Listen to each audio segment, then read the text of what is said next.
रहमतुल्लाहि व बरकातुहू। अल्हम्दुलिल्लाह वस्सलातु वस्सलामु अला अशरफि रसूलिल्लाह व अला आलिहि व सहबिल फाइज़ीना बिरिज़ल्लाह अम्मा बअद। You never walk alone. God is with you. ಎಷ್ಟೊಂದು ಅದ್ಭುತವಾದ ಮಾತು ಅದು. ನೀನು ಯಾವತ್ತೂ ಕೂಡ ಒಂಟಿಯಲ್ಲ, ನಿನ್ನ ಜೊತೆ ಅಲ್ಲಾಹನಿದ್ದಾನೆ. ಮನುಷ್ಯರಾದ ನಾವು ದೌರ್ಬಲ್ಯಗಳ ಮಧ್ಯೆ ಸಂಕಷ್ಟಕ್ಕೆ ಕೆಲವೊಮ್ಮೆ ಸಿಕ್ಕಿ ಹಾಕಿಕೊಳ್ಳುವುದುಂಟು. ಅದರಿಂದ ಪಾರಾಗಲು, ಅದರಿಂದ ಹೊರಬರಲು ಪವಿತ್ರ ಕುರಾನ್ ಅಲ್ಲಾಹನ ಕಡೆಯಿಂದ ಬಲಿಷ್ಠವಾದ ಸಂದೇಶಗಳನ್ನು ನಮಗೆ ನೀಡಿದ್ದಾನೆ. ಇವಾಗ ನಾವು ಈ ಒಂದು ವೇದಿಕೆಯಲ್ಲಿ ಸೇರಿದಾಗ ನಮ್ಮ ಬಾಹ್ಯ ಅಂಗಾಂಗಗಳ ಚಲನವಲನಗಳಿಗಿಂತ ನಮ್ಮ ಆಂತರ್ಯದ ಒಂದು ರೀತಿಯ ಒಳಹರಿವು ನಮ್ಮೊಳಗೆ ಜಾಗೃತವಾಗುತ್ತಾ ಇದೆ. ಇವಾಗ ತಾನೇ ಮಾತನಾಡಿದ ನಮ್ಮ ಸ್ನೇಹಿತರಾದ ಡಾಕ್ಟರ್ ಇಸ್ಮಾಯಿಲ್ ಅವರು ಮನವರಿಕೆ ಮಾಡಿದಂತಹ, ಅವರು ನಮ್ಮೊಂದಿಗೆ ಹಂಚಿಕೊಂಡಂತಹ ವಿಚಾರಗಳು, ಹಾಗೆಯೇ ನಮ್ಮ ಖ್ಯಾತವಾಗ್ಮಿ ಸ್ನೇಹಿತರು ಆದ ಝೈನಿ ಉಸ್ತಾದರು, ಹಾಗೆ ಇವಾಗ ತಾನೇ ಮರ್ಹೂಮ್ ಮುಮ್ತಾಜ್ ಅಲಿ ಅವರ ಸಹೋದರರಾದ ಬಿ ಎಂ ಫಾರೂಕ್ರವರು ಮಾತನಾಡುವುದಿಲ್ಲ ಅಂತ ಹಿಂಜರಿದರೂ ಕೂಡ ಒತ್ತಾಯದ ಮೇರೆಗೆ ಮಾತನಾಡುವಾಗ ಅವರೊಳಗೆ ನಮ್ಮ ಮುಂದೆ ನಡೆದಂತಹ ಘಟನೆಗಳ ಬಗ್ಗೆ ಇರುವಂತಹ ಆ ಒಂದು ಸಂವೇದನಾಶೀಲತೆ, ಯಾಕಾಯಿತು ಹೀಗೆ, ಯಾಕೆ ಹೀಗಾಗಬೇಕು, ಮುಂದೆ ಏನಾಗಬೇಕು ಅನ್ನುವ ಆ ರೀತಿಯಲ್ಲಿ ಒಂದು ಅಘೋಷಿತವಾಗಿ ನಮ್ಮೊಂದಿಗೆ ಅವರು ಭಾವನೆಗಳನ್ನು ಹಂಚಿಕೊಂಡಿದ್ದಾರೆ. ನಾನು 25 ವರ್ಷಗಳ ಹಿಂದೆ ಮಂಗಳೂರಿನ ಯೂನಿಟ್ ಆಸ್ಪತ್ರೆಯಲ್ಲಿ ಜೀವನ್ಮರಣ ಹೋರಾಟದಲ್ಲಿದ್ದೆ. ಆವಾಗ ಒಂದು ದಿನ ಹಸಿರು ಶರ್ಟ್, ಯಾವತ್ತೂ ಮಾಸದ ಕಲೆಗುಂದದ ಬಟ್ಟೆ ಮಾತ್ರ ಅಲ್ಲ, ಮನಸ್ಸನ್ನು ಹೊಂದಿದ್ದ ಮುಮ್ತಾಜ್ ಅಲಿ ಬಾಗಿಲು ತೆರೆದು ಒಳಗೆ ಬಂದರು. ನನ್ನನ್ನು ನೀವು ಯಾರೂ ಕೂಡ ಗುರುತಿಸದ ಒಂದು ಕಾಲದಲ್ಲಿ 25 ವರ್ಷಗಳ ಹಿಂದೆ ನನಗೆ ಸಾಂತ್ವನವನ್ನು ಹೇಳಿದರು. ಅವರು ನನ್ನ ಮನಸ್ಸಿನ ಕದವನ್ನು ತಟ್ಟಿದ್ದು ಮಾತ್ರ ಅಲ್ಲ, ನನ್ನ ಅನಿಸಿಕೆಯಲ್ಲಿ ನನ್ನ ಗಮನಕ್ಕೆ ಬಂದ ಹಲವಾರು ವಿಚಾರಗಳು. ನಾನು ಕೃಷ್ಣಾಪುರಕ್ಕೆ ಬಂದಾಗ ನನ್ನ 3 ಮಕ್ಕಳನ್ನು ಕೂಡ ಬದ್ರಿಯಾ ವಿದ್ಯಾಸಂಸ್ಥೆಯಲ್ಲಿ ಸೇರಿಸಿಕೊಂಡ್ರು, ಒತ್ತಾಯಪೂರ್ವಕವಾಗಿ ಬನ್ನಿ ಅಂತ.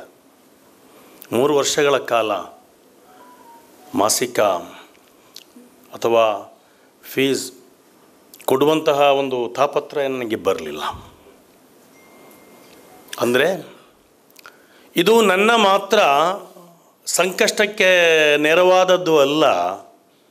ಈ ಓಪನ್ ಹೌಸ್ ಅಂತ ಒಂದು ದಿನ ಇರುತ್ತೆ. ಒಂದು ವಿದ್ಯಾಸಂಸ್ಥೆಯಲ್ಲಿ 1000 ಮಕ್ಕಳು ಇದ್ದರೆ ಹೆಚ್ಚು ಕಮ್ಮಿ ಒಂದು 10-200 ಮಕ್ಕಳಷ್ಟು ಮನೆಯವರು ಅವತ್ತು ಅಳುವುದೇ, ಮಾರ್ಕ್ ಲಿಸ್ಟ್ ಪಡೆಯೋದು ಹೇಗೆ ಅಂತ. ದೊಡ್ಡ ದೊಡ್ಡವರು, ಶ್ರೀಮಂತರು, ಬೇರೆ ಬೇರೆ ಮನೆಯವರೆಲ್ಲ ಬಂದು ಅವರವರ ಮಕ್ಕಳ ಮಾರ್ಕ್ ಲಿಸ್ಟ್ ತೆಗೆದುಕೊಳ್ಳುವಾಗ ನನ್ನ ಮಗು ಅಲ್ಲಿ ಫೀಸ್ ಕಟ್ಟದೆ ಉಳಿಯುತ್ತಾಳಲ್ಲ, ಏನು ಮಾಡೋದು ಅಂತ ಅಂದಿನ ದಿನ ದುಃಖಿತರಾದ ಅದೆಷ್ಟೋ ಮಂದಿ. ಅಂತಹ ಮಕ್ಕಳಿಗೆ ನೀವು ಅಳಬೇಡಿ, ನಿಮ್ಮ ಜೊತೆ ನಾವಿದ್ದೇವೆ ಅಂತ ನೂರಾರು ಮಕ್ಕಳಿಗೆ ಫೀಸ್ ಕಟ್ಟುವಂತಹ ವ್ಯವಸ್ಥೆಯನ್ನು ಮಾಡಿಕೊಟ್ಟ ಒಂದು ವ್ಯಕ್ತಿತ್ವ ಇದ್ದರೆ ಅದು ಮುಮ್ತಾಜ್ ಅಲಿ. ನಂಡೆ ಪೆಂಗಳ್ ಅನ್ನುವುದು ಅದರ ಆ ಧ್ವನಿಯ ಆರಂಭ ಇದೇ ಓಷನ್ ಪೋಲ್ನಲ್ಲಿ. ನಾನು ಅಂದಿನ ದಿನ ಹಾಜರಿದ್ದೆ, ಅಂದು ಕೂಡ ನಾನು ಮಾತನಾಡಿದ್ದೆ. ಅದು ದೊಡ್ಡ ಮಟ್ಟಕ್ಕೆ ಬೆಳೆಯಿತು. 300ಕ್ಕಿಂತಲೂ 400 ಹತ್ತಿರದಲ್ಲಿ 30-35 ದಾಟಿದ ಹೆಣ್ಮಕ್ಕಳ ಕಣ್ಣೀರನ್ನು ಒರೆಸುವ, ಮದುವೆ ಏನು ಅನ್ನುವಂತಹ ಆ ಕನಸಿನಿಂದ ದೂರಕ್ಕೆ ಸರಿದ, ಹಿಂದಕ್ಕೆ ಸರಿದಂತಹ ಆ ಕುಟುಂಬದ ಹೆಣ್ಮಕ್ಕಳ ಬಾಳಿಗೆ ಬೆಳಕಾಗಿ ಅನೇಕ ಮಂದಿ ಅದರಲ್ಲಿ ನಾವು ಮುನ್ನೆಲೆಯಲ್ಲಿ ಹೆಸರನ್ನು ಕಂಡಿದ್ದೇವೆ. ಆದರೆ ಫೈನಾನ್ಷಿಯಲ್ ಬಂಗಾರ ಹಣ ಒಟ್ಟು ಮಾಡುವುದರಲ್ಲಿ ಎತ್ತಿದ ಕೈ ಅದು ಮುಮ್ತಾಜ್ ಅಲಿ ಮಾತ್ರ ಆಗಿದ್ದರು. ನಾವು ಕೆಲವು ಕಡೆ ಇಲ್ಲಿ ಇರುವವರು ನಾವು ಹಲವು ಮಸೀದಿಗಳ ಆಡಳಿತ ಮಂಡಳಿಯ ಸದಸ್ಯರು ಆಗಿರಬಹುದು. ಆದರೆ ನಮಗರಿಯದೆ, ನಮಗೆ ತಿಳಿಯಿಲ್ಲದೆ ನಮ್ಮ ಜಮಾತಿನ ಕೆಲವೊಂದು ವಾಹನಗಳೂ ಹೋಗದ, ಬೈಕುಗಳು ಹೋಗದ, ಸೈಕಲ್ ಕೂಡ ಹೋಗದ ಮನೆಗಳಿಗೆ ತೆರಳಿ 5 ಪವನ್ ಬಂಗಾರ ಗುಪ್ತವಾಗಿ ಹೋಗಿ ಕೊಟ್ಟು ಬಂದ ಅದೆಷ್ಟೋ ನಿದರ್ಶನಗಳು ಮುಮ್ತಾಜ್ ಅಲಿ ನಡೆದ ಆ ದಾರಿಯಲ್ಲಿ ಇದೆ. ಹಾಗೆ NRC ದೊಡ್ಡ ಆಂದೋಲನ ನಡೆಯಿತು. ಅದರ ಹಿಂದೆ ದೊಡ್ಡ ಶಕ್ತಿ ಮುಮ್ತಾಜ್ ಅಲಿ ಆಗಿದ್ದರು. ಹಾಗೆ ಗೋಲಿಬಾರ್ ಆಯಿತು. ಆ ವಿಧವೆಗಳ ಕಣ್ಣೀರು ಒರೆಸುವುದಕ್ಕೋಸ್ಕರ ಈ ಮಂಗಳೂರಿನ ದೊಡ್ಡ ದೊಡ್ಡ ಶ್ರೀಮಂತರ ಮನೆ ಬಾಗಿಲನ್ನು ತಟ್ಟುವಂತಹ ಇವೆಲ್ಲನೂ ಕೂಡ ಮುಮ್ತಾಜ್ ಅಲಿ ಮಾಡಿದ್ದಾರೆ ಅಂತ ನಾನು ಹೇಳೋದಿಲ್ಲ. ಆದರೆ ದೊಡ್ಡ ದೊಡ್ಡ ಶ್ರೀಮಂತರ ಬಳಿ ಹೋಗಿ ಅವರ ಬಾಗಿಲನ್ನು ತೆರೆಸಲು, ಅವರ ಕೈಯಿಂದ ಹಣವನ್ನು ಪಡೆಯಲು ಅವರಿಗೆ ತಾಕತ್ತನ್ನು ಆ ದೇವರು ಅಲ್ಲಾಹನು ಕೊಟ್ಟಿದ್ದ. ಆದ್ದರಿಂದ ಆ ಗೋಲಿಬಾರ್ನಲ್ಲಿ ಮಾಡಿದಂತಹ ಆ ಸಹೋದರರ ಪತ್ನಿಯರಿಗೆ ಮನೆಯೂ ದಕ್ಕಿತು. ಹಾಗೆ ನಮ್ಮ ಕಾಟಿಬಳ್ಳದಲ್ಲಿ ಮರ್ಡರ್ ಆದ ಜಲೀಲ್ ಅವರಿಗೊಂದು ವಿಧವೆಗೆ ಮನೆಯನ್ನು ಕಟ್ಟಿಕೊಡುವುದರಲ್ಲಿ, ತೆಗೆದುಕೊಡುವುದರಲ್ಲಿ, ಹೀಗೆ 10 ಕಾರ್ಯಗಳಲ್ಲಿ ಆ ಮುಮ್ತಾಜ್ ಅಲಿ ಪಾದರಸದಂತೆ ಓಡಾಡಿದ, ಅವರ ಕಾಲಿಗೆ ಚಕ್ರ ಕಟ್ಟಿ ಓಡಾಡಿದ ಈ ಸಮಾಜದಲ್ಲಿ ಮತ್ತೊಂದು ವ್ಯಕ್ತಿಯನ್ನು ಗುರುತಿಸು ಯಾರಿದ್ದಾರೆ ಅನ್ನುವುದನ್ನು ಪ್ರಶ್ನೆ ಕೇಳಿದರೆ ಮೌನ ಆಗಿರಬೇಕು ನಮ್ಮ ಉತ್ತರ. ಆದರೆ ಅದಾಗಬಾರ್ದು. ಅವರಂತೆ ಸಂವೇದನಾಶೀಲತೆಗೆ ಒಂದು ಹೆಸರು ಮುಮ್ತಾಜ್ ಅಲಿ. ಸಂವೇದನಾಶೀಲತೆಯ ಡಿಕ್ಷನರಿ ನೋಡಿದರೆ ಎಲ್ಲ ರೀತಿಯಲ್ಲಿ ಒಂದು ಸಮಾಜಕ್ಕೆ ಬೆಳಕಾಗಿ, ಭಾವನೆಗಳೊಂದಿಗೆ ಹತ್ತಿರವಾಗಿ, ನಾವು ಏನೂ ಅಲ್ಲ, ನಮ್ಮ ಜೊತೆ ಅವರು ಯಾಕೆ ಬರಬೇಕು, ನಮ್ಮ ನೋವಿಗೆ ಅವರು ಯಾಕೆ ಸ್ಪಂದನೆ ಮಾಡಬೇಕು ಅಂತ ಅಚ್ಚರಿ ಕಾಣುತ್ತದೆ. ಆದರೂ ಅವರು ತಲುಪಿದ್ದರು. ಅಂದರೆ ನಮ್ಮ ಜೈನಿ ಉಸ್ತಾದ್ ಹೇಳಿದಂತೆ 150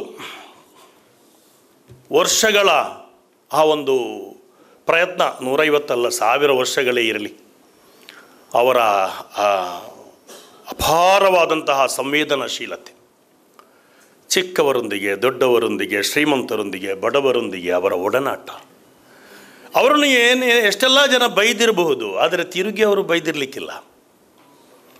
ಏನೆಲ್ಲ ಹೇಳಿರಬಹುದು, ಆದರೆ ತಿರುಗಿ ಅವರು ಬೇರೆ ಯಾರನ್ನೂ ಕೂಡ ಅವರು ತಿರುಗಿ ಒಂದು ನೆಗೆಟಿವ್ ಆಗಿ ಮಾತನಾಡಲಿಕ್ಕಿಲ್ಲ. ಅವರ ಗುಣ ಅಷ್ಟು. ಈ ಸಂದರ್ಭದಲ್ಲಿ ಸಮಾಜದ ಇಲ್ಲಿ ನೆರೆದಂತಹ ಕ್ರಿಯಾಶೀಲ ಸ್ನೇಹ ಬಳಗದ ಈ ಕರೆಗೆ ಓಗೊಟ್ಟು ಬಂದಂತಹ ಎಲ್ಲರೊಂದಿಗೆ ನಾನೊಂದು ಮಾತನ್ನು ಹೇಳಲೇಬೇಕಾಗುತ್ತದೆ. ಸಮಯ ಕಮ್ಮಿ ಇದೆ ಅನ್ನೋದು ನನಗೆ ಗೊತ್ತು. ಮಹನೀಯರೇ, ಕನ್ನಡದಲ್ಲಿ ನಮ್ಮ ಜೈನಿ ಉಸ್ತಾದರು ಒಂದು ಮಾತನ್ನು ಹೇಳಿದರು. ಹಾಗೆ ನನಗೂ ಹೇಳಲಿಕ್ಕಿರುವುದು, ಒಲೆ ಹತ್ತಿ ಉರಿದಡೆ ನಿಲ್ಲಬಹುದಲ್ಲದೆ ದರೆ ಹತ್ತಿ ಉರಿದಡೆ ನಿಲ್ಲಲೂಬಾರದು. ಮನೆಯಲ್ಲಿ ಒಲೆ ಹತ್ತಿದರೆ, ಬೆಂಕಿ ಜಾಸ್ತಿ ಆದರೆ ಅದನ್ನು ಹೇಗಾದರೂ ಮಾಡಿ ನಂದಿಸಬಹುದು.